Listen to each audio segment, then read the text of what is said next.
रोहिया जन बैठ के अकेला रोहित के जिंदगी में काटे खेला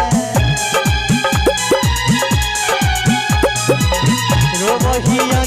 जन बैठ के